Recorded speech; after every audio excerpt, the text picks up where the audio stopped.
Bonjour à tous et bienvenue dans cette seconde vidéo de la partie verte. Et aujourd'hui on passe la difficulté à un cran au-dessus, soit de 5 sur 10. Préparez-vous bien car cette fois-ci on cause fonction.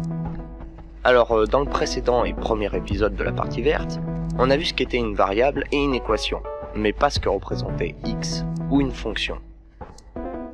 Alors avant toute chose, x dans le cadre d'une fonction n'est pas une variable classique comme on l'a vu précédemment.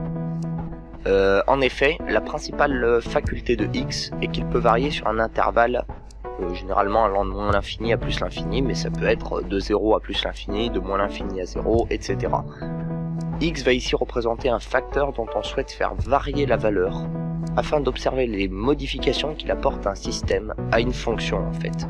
Ce que j'appelle le système ici, c'est une fonction.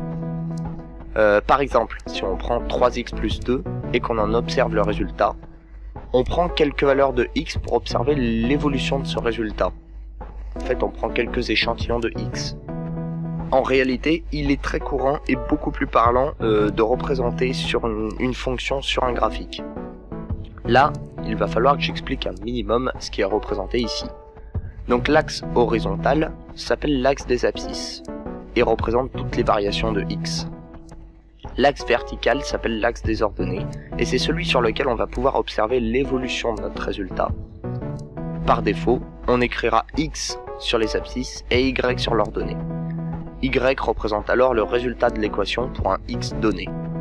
Ce qu'il faut comprendre, c'est qu'on va faire varier notre x, et que x prendra toutes les valeurs qui sont situées sur la barre des abscisses, et qu'en fonction de ces valeurs, la courbe représentée sur le graphique va nous donner un indice de ce qui se trouve en y, c'est-à-dire du résultat de la fonction, en utilisant donc la fonction que j'ai posée, 3x plus 2.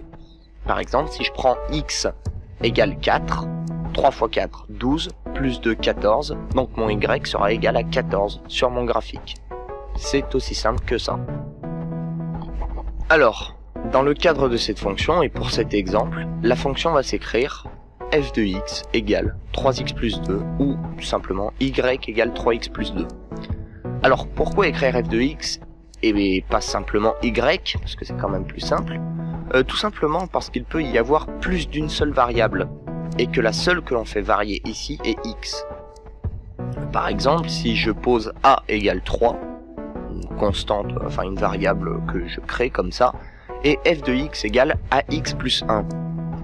Il y a la variable que je vais faire varier est x, et non pas a. Sinon j'aurais écrit f de a égale ax plus 1. Ce qu'il faut comprendre, c'est que ce qu'il y a dans la parenthèse dans le f est le critère qu'on va faire varier sur le système. Ici le critère f de x, c'est x qu'on va faire varier.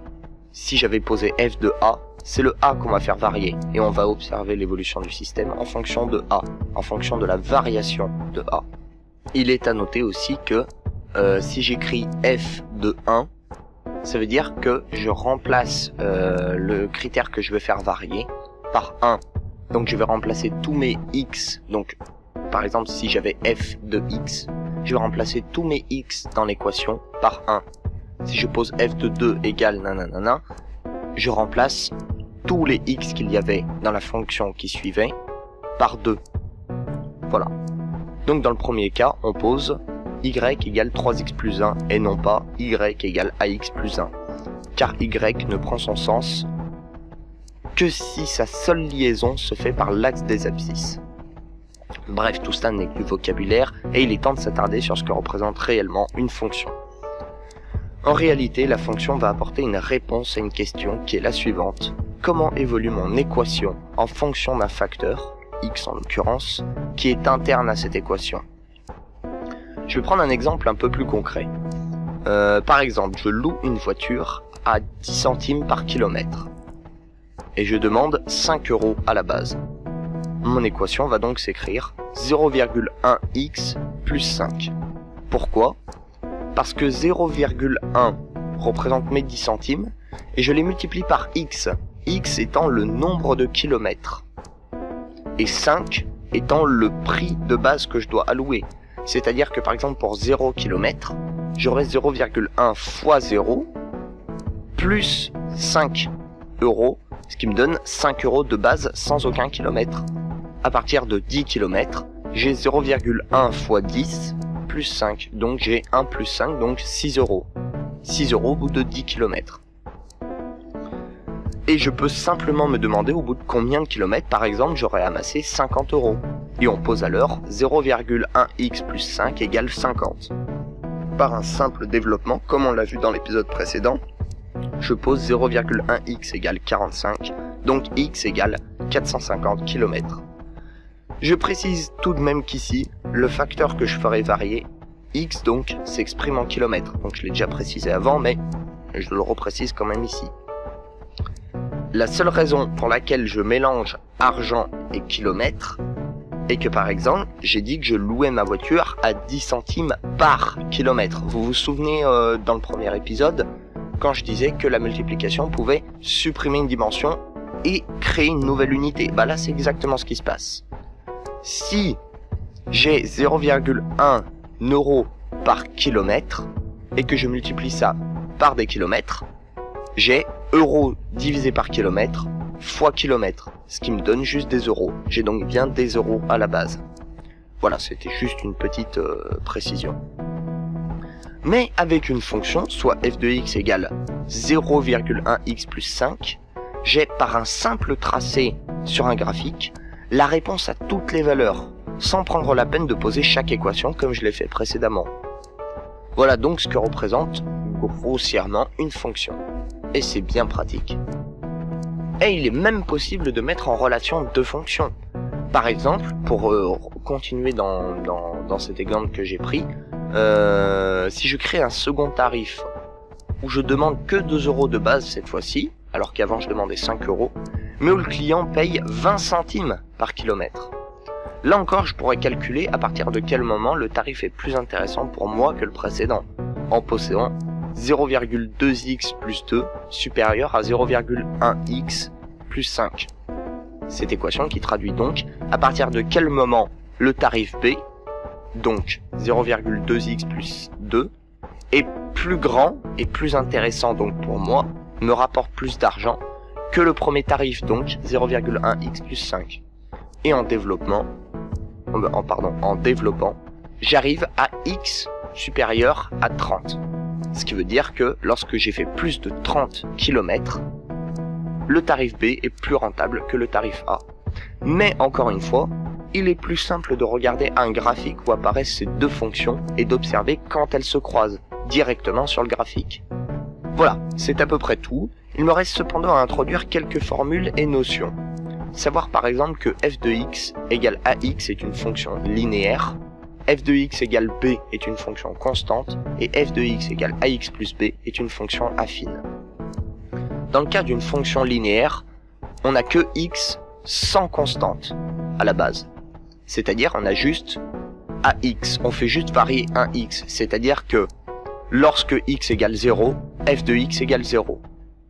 On appelle cette fonction une fonction linéaire. Et c'est très simple hein, parce que a fois 0, quelle que soit la valeur de a, ça nous donne 0. Dans le deuxième exemple, où donc dans une fonction constante, il n'y a pas de x. Donc j'ai beau poser f de x égale ce que je veux, il n'y a pas de x dedans. Donc la fonction sera toujours la même. Elle ne varie pas en fonction de x, puisqu'il n'y a pas de x dans la fonction. Donc elle est toujours la même, donc on appelle ça fonction constante. Et enfin, ax plus b, tel qu'on vient de le voir, hein, avec mon 20 centimes par kilomètre plus 2 €, et ben on appelle ça une fonction affine. Et pourquoi on appelle ça une fonction affine, je sais pas du tout. Je sais pas du tout. Mais bon, ces équations sont au premier degré, je précise, et on parle de second degré ou de degré supérieur lorsqu'apparaissent des puissances. Par exemple, f de x égale ax au cube plus bx est une fonction de troisième degré, parce qu'on voit un x au cube. Attention, s'il y a écrit juste a au cube fois x, ça vaut pas, c'est toujours fois x. C'est lorsqu'un x est élevé à une puissance qu'on parle de fonction de degré supérieur. F de x égale ax puissance 4, c'est une fonction de degré 4. Mais dans le cadre d'une fonction du premier degré, le tracé sera toujours droit. et il faut connaître certaines formules. Imaginons que nous n'ayons que le tracé d'une fonction, et non pas son équation. Comment retrouver l'équation de cette droite? Tout d'abord, posons la fonction recherchée, telle que f de x égale ax plus b. On appellera alors a le coefficient directeur de la fonction, et b l'ordonnée à l'origine. Pour retrouver a, il suffit de noter la variation de la courbe. Si la courbe monte de 3 cases, alors qu'elle avance de 1 case, a égale 3. Ce qui est logique. Elle monte de 3 cases par rapport à un avancement de 1 case, donc de 3 sur 1, donc de 3. Et à l'inverse, si la courbe monte, cette fois-ci que de 1 case, alors qu'on avance de 3 cases, et ben l'évolution sera de 1 case par rapport à 3 cases d'avancée, donc de 1 sur 3, donc de 1 tiers, donc a égale 1 tiers. Si au lieu de monter, elle descend par contre, a sera négatif. Mathématiquement, on prend 2 points sur la courbe, qu'on appelle M et M, n'importe lesquels, hein. Ça peut être n'importe quel point, du moment qu'ils font partie de cette droite. Et on pose yn moins ym sur xn moins xm égale a. Concrètement, ce que veut dire cette formule, c'est qu'on observe une différence d'ordonnée par rapport à une différence d'abscisse. Ce qui veut dire, plus clairement, de combien évoluent les ordonnées par rapport à une évolution d'abscisse, ce que j'ai précisé juste avant donc. On observe donc une variation, une évolution de cette courbe, ce que traduit le a. A fois x, c'est lui qui donne la pente de la courbe. Et le b, lui, va simplement donner ce qu'on appelle donc l'ordonnée à l'origine. Et pour le retrouver, c'est simple, il suffit de regarder à l'origine. C'est-à-dire lorsque x égale 0, on aura b, juste b, ce qui est logique, car f de x, lorsque x égale 0, donne a fois 0 plus b. A fois 0, quelle que soit la valeur de a, donne 0, donc il ne reste que b. Une autre manière pour trouver b, c'est de prendre un point, comme le point M par exemple, hein, donc un point pris au pif sur la droite, et de poser ym est égal à a fois xm plus b. Le seul inconnu restera b, puisqu'on connaît a, on connaît l'ordonnée de m et l'abscisse de m, donc on connaît ym et xm, donc il ne restera que b. Et on retrouve une équation telle que b égale ym moins a fois xm. Il me reste à introduire une autre petite astuce pour connaître le milieu entre 2 points, M et N, donc je prendrai toujours ces 2 points pris au pif sur la droite. Hein. On pose x égale xm plus xn sur 2 et y égale ym plus yn sur 2. Ce qui est logique, hein, par exemple, si j'ai une longueur de 2 et une longueur de 7, si j'additionne les deux et que je les divise par 2, ça me donnera 9 divisé par 2. 9 divisé par 2, ça nous donne 4,5, et qui est le milieu entre ces 2 points. Concrètement, c'est comme si on faisait une moyenne, c'est une moyenne, mais une moyenne sur 2 points, pour nous donner le centre entre ces 2 points. Donc bref, l'essentiel est là, on va pouvoir passer maintenant aux différentes opérations fonctionnelles. Mais avant, j'aimerais faire un petit aparté sur les surfaces, donc a priori ça n'a rien à voir, mais c'est très important pour la suite. Donc le tout, ça serait de les connaître un petit peu. Ça serait utile, mais c'est pas... Voilà, et surtout que dedans, je mettrai certaines surfaces qui ne seront pas du tout essentielles. Donc on commence avec la surface du carré. Voilà, très simple, vous allez me dire, c'est côté fois côté. Pourquoi est-ce qu'on fait côté fois côté? Tout simplement parce qu'un côté, ça représente une longueur, et si on le multiplie par son autre côté, on dit qu'on répète cette longueur un certain nombre de fois. Autant de fois qu'il y a l'autre côté du carré. Et c'est valable aussi pour le rectangle. Hein. Si on fait grande longueur par... si on fait longueur par largeur, et ben on répète autant de fois la longueur que le rectangle est large. Pour le triangle, c'est la base multipliée par la hauteur divisée par 2. Alors ça, c'est un peu plus compliqué à comprendre, mais en fait c'est très simple. Si on fait la base par la hauteur du triangle, c'est un peu comme si on faisait la surface d'un carré finalement. On prend la base et on la multiplie autant de fois que le triangle est haut. Et ensuite on le divise par 2 tout simplement parce que le triangle, c'est comme si c'était un carré coupé en deux finalement. Tout simplement. Alors le cercle, c'est pi r carré. Et je reviendrai dessus plus tard. Simplement savoir que pi, il n'est pas pris au hasard. C'est le périmètre. C'est-à-dire que si on prend un cercle de rayon 1, une unité, on s'en fout si c'est des centimètres, des millimètres, des voilà. En mathématiques, il n'y a pas d'unité. Mais si on prend un cercle de rayon 1, on observe un périmètre de ce cercle, donc le tour du cercle égale à 2π. Et ça c'est intéressant, mais pas pour tout de suite. Et donc on passe au trapèze. Le trapèze donc, on va tout simplement utiliser la même technique que pour le triangle. C'est-à-dire on va faire grande base plus petite base divisé par 2, multiplié par la hauteur. Ce qui va être très logique dans le sens où c'est comme si on recrée un trapèze, grande base plus petite base, multiplié par la hauteur, donc c'est comme s'il y avait un deuxième trapèze, et ensuite on divise le tout par 2, comme pour le triangle en fait. C'est tout simple. Ensuite, la surface de la couronne, alors là c'est simple, on prend la surface du grand cercle, ensuite on prend la surface du petit cercle, et on soustrait la surface du grand cercle à celle du petit cercle, tout simplement. Je pourrais aussi aborder la surface des polygones, donc des polygones réguliers à 6 faces, 5 faces, 7 faces, 12 faces, mais je ne vais pas le faire, c'est pas assez utile. Là je présente vraiment la surface des figures usuelles. Alors, je ne vais pas parler des volumes, tout simplement parce que les volumes c'est un peu le niveau du dessus, premièrement, et deuxièmement parce que pour la suite on s'en moque un peu.